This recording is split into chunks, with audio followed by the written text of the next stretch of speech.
बहू संस्कार भूल गई। ये देखो 8 बजने को है और सो रही है महारानी जी। आज भी बेटा तू कैंटीन में ही खा लेना। मैं उसे कुछ कहती हूँ तो वो मुझे ही 2 बातें सुना देती है। अब तू ही करना उससे बात। कमला देवी जी ने गुस्से में कहा, क्या माँ, मैं आज फिर लेट हो गया। करूँगा शाम को बात, पर उससे बात करो तो आजकल वह उल्टा मुझे ही समझाने लगती है। राघव ने कहा, माँ मेरे कपड़े धोबी को दे देना। कहते हुए राघव ऑफिस चला गया और कमला जी मोबाइल पर अपनी प्रिय सहेलियों और रिश्तेदारों को अपना दुखड़ा सुनाने लग गई। थोड़ी देर बाद नंदिनी अपने कमरे से बाहर आई। ड्राइंग रूम में आकर उसने रिमोट से टीवी की आवाज़ कम करी। नंदिनी का यह रोज़ का काम था। नंदिनी ने रसोई में जाकर खुद के लिए दूध गर्म किया, दूसरी तरफ कुकर में दलिया चढ़ा। खिड़की से देखा तो कांताबाई पीछे वाले दरवाजे पर आ गई थी।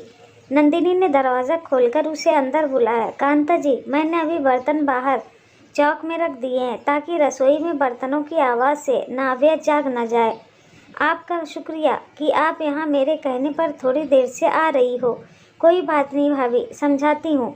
बच्ची छोटी है, आवाज़ से जाग जाएगी तो आप काम कैसे करोगे। अम्मा जी तो वैसे भी बोलती ही रहती हैं, ऐसे नहीं तो वैसे बोलेंगे। कोई बात नहीं, कांताबाई ने मुस्कुराते हुए कहा। लो कांता जी, आपकी चाय। कहते हुए नंदिनी ने कांता जी को चाय दी। सास ससुर के लिए दूध और दलिया लेकर पहुंची तो सासू जी ने गुस्से से बोला, देख बहू, दूध तो ठीक है, पर हर दूसरे दिन तू जो दलिया पकड़ा देती है मैं नहीं खाऊंगी। सुबह की चाय भी मुझे बनानी पड़ती है। राघव भी बिना खाए पिए और बिना टिफिन लिए चला जाता है। अब तो तू घर की डस्टिंग भी नहीं करती है। ऊपर के कितने काम होते हैं, तेने सब छोड़ दिए हैं। कांताबाई को अलग से पैसे देने पड़ते हैं इन कामों के। अरे क्या तू ही अकेले माँ बनी है? हम भी तो माँ बनने पर ढेरों काम करते थे, कभी उफ नहीं करी हमने। यह क्या बदतमीजी है नंदिनी, मैं तुझसे बात कर रही हूँ और तू रसोई में जाकर सब्जियाँ निकाल रही है। कमला जी ने गुस्से में कहा। माँ जी, नाव्या के उठने के पहले मैं दाल सब्जी बना देती हूँ। आटा भी गूँथ कर रख दूँगी। नाव्या के उठने के बाद मुझे उसके साथ लगना होगा। कहते हुए नाव्या सब्जी काटने लग गई। जल्दी से एक तरफ दाल चढ़ाई और दूसरी तरफ सब्जी, फिर दूध और दलिया का कटोरा लेकर कमरे में चली गई। माँ बनकर बहू संस्कार ही भूल गई है, बदतमीज हो गई है। ना मेरे कोई काम करती है, ना अपने ससुर देवर के। बेटा भी भूखे प्यासे ऑफिस जाता है, बस अपनी बेटी का बहाना लेकर काम से जी चुराती है। माँ क्या बन गई, जबान लड़ाने लग गई है। कमला जी एक बार फिर से अपने दिल की भड़ास फ़ोन पर अपनी सहेली को या अपने रिश्तेदारों को सुना रही थी। नंदिनी के लिए यह नई बात नहीं थी। पिछले 2 सालों से वह एक आदर्श बहू बनकर अकेले घर की हर छोटी बड़ी जिम्मेदारियां निभा रही थी। सासू जी तो बहू के आते हैं, घर की सारी जिम्मेदारियां सौंपा करो, मस्त हो गई थी। बस घर में काम कैसे करना है और हर तरह के छोटे बड़े निर्णय आज भी सासू जी लेती। पर जब से नंदिनी माँ बनी, नंदिनी ने अब अपने समय के हिसाब से काम करना शुरू किया। जितना वह कर पाती अब उतना ही करती। राघव ने तो ऑफिस के नाम पर एक पिता की जिम्मेदारियों से पल्ला झाड़ लिया था। रात को दूसरे कमरे में सोता। रात भर नंदिनी अकेले नाव्या को संभालती। थोड़ी देर बाद नंदिनी नाव्या को नहला धुलाकर बाहर लाई। नाव्या अब 7 महीने की हो गई थी। सासू जी के पास नाव्या को लेटाकर उसके लिए दूध वाली सूजी की खीर बनाई, फिर उसे खिलाकर वही पालने में लिटा दिया। उसके बाद जाकर वॉशिंग मशीन लगाई। रसोई में रोटियां सेक रही थी कि सासू जी की आवाज़ आई। ओहो नंदिनी, देख ज़रा, इसने पोटी करी है। अब इसको डायपर पहना कर ही बाहर लाना, नहीं तो बार बार सूसू करती रहेगी। नंदिनी गैस बंद करके नाव्या को बाथरूम में लेकर गई। अक्सर यही होता था, नंदिनी काम में व्यस्त होती, चाहे आटा गूंद रही होती या रोटियां सेक रही होती। नाव्या के सूसू करने पर भी सासू जी नंदिनी को ही आवाज़ लगाती। सास ससुर राघव देवर मैंग के लिए नाव्या केवल एक खिलौना सामान थी जिसके साथ वे खेलते, और जब नाव्या रोती या सूसू पोटी करती तो उसे सीधे सीधे नंदिनी को थमा दिया जाता था।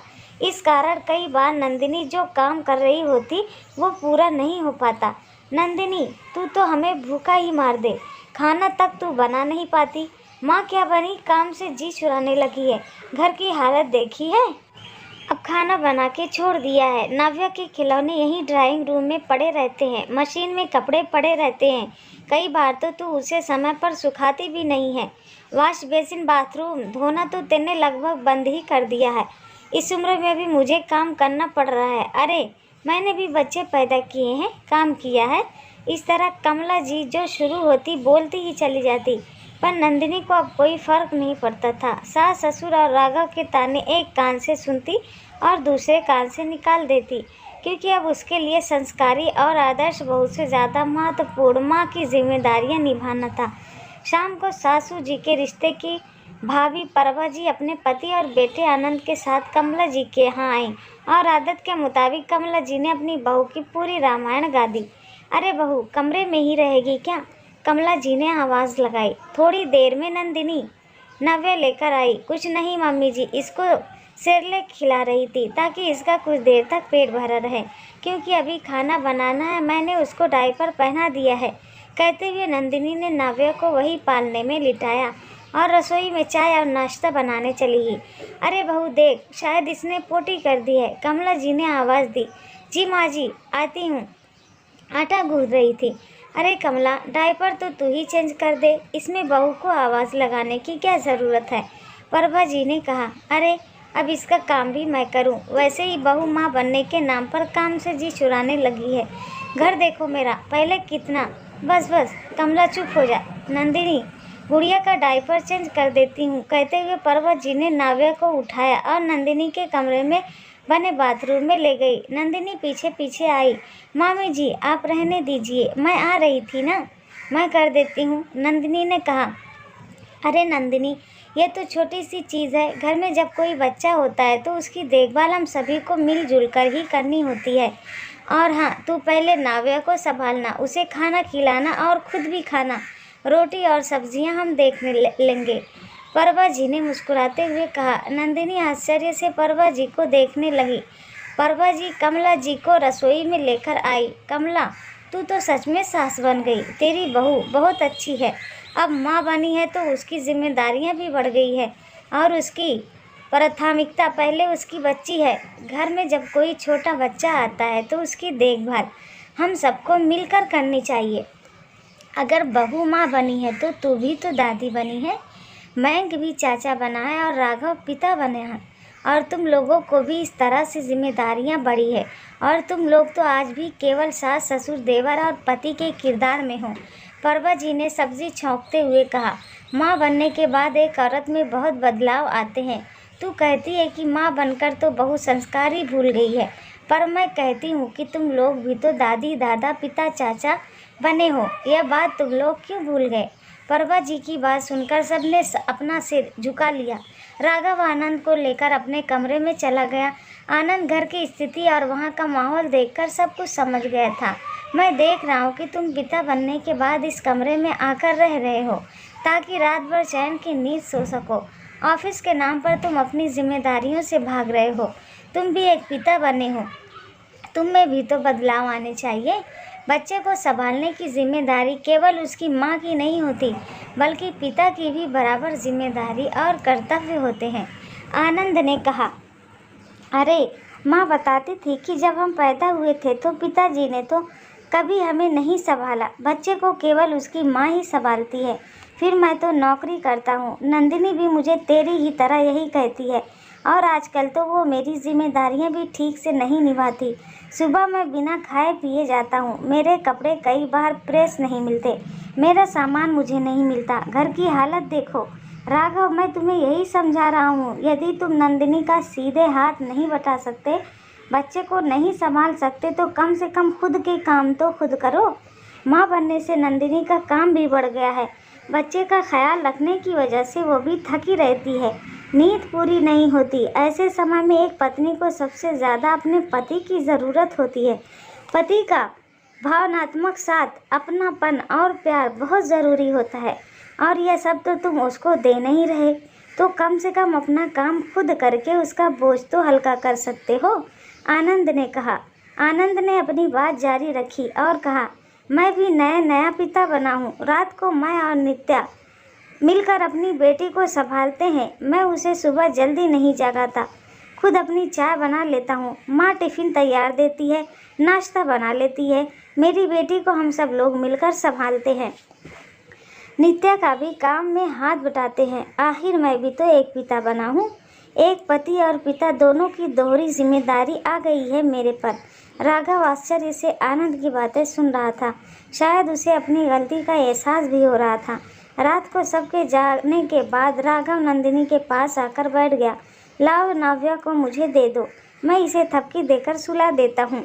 तुम भी आराम कर लो।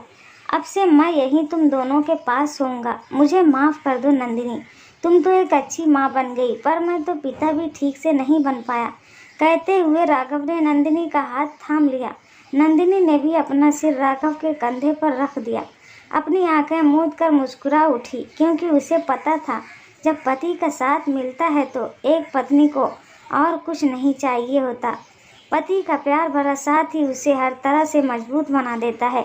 दोस्तों, जब पति पत्नी की ज़िंदगी में उनका अंश आता है तो केवल पत्नी की ही ज़िंदगी नहीं बदलती, बल्कि पति की भी ज़िंदगी बदल जाती है। एक पत्नी माँ बनती है तो एक पति भी पिता बनता है। पति को भी अपनी पत्नी का ऐसे समय में ज़्यादा साथ देना चाहिए। पति का अपनापन और प्यार भरे साथ से पत्नी, जो कि नई नई माँ बनी होती है, उसकी सब मुश्किलें और परेशानियाँ आसानी से हल हो जाती हैं। घर वालों को भी बहू का घर के कामकाज में हाथ बटाना चाहिए और अपने नज़रिए में बदलाव लाना चाहिए। घर में जब एक नन्हा मेहमान आता है तो बहू और पत्नी के किरदार से ज़्यादा एक माँ का किरदार सबसे महत्वपूर्ण होता है। तब एक औरत आदर्श बहू या पत्नी के बजाय सिर्फ एक प्यारी माँ बनना चाहती है, इसलिए कई बार वो बदल जाती है, सिर्फ एक अच्छी माँ बनना चाहती है। अपने बच्चे को अपना प्यार, समय और देखभाल देना चाहती है। दोस्तों, आपको ये कहानी कैसी लगी नीचे कमेंट करके हमें ज़रूर बताइएगा। अगर आपको ये कहानी पसंद आई हो तो अपने दोस्तों के साथ ज़रूर शेयर करें और ऐसी ही प्यारी कहानियाँ सुनने के लिए हमारे चैनल को सब्सक्राइब करके बेल आइकन को ऑल पे सेट करना ना भूलें। धन्यवाद।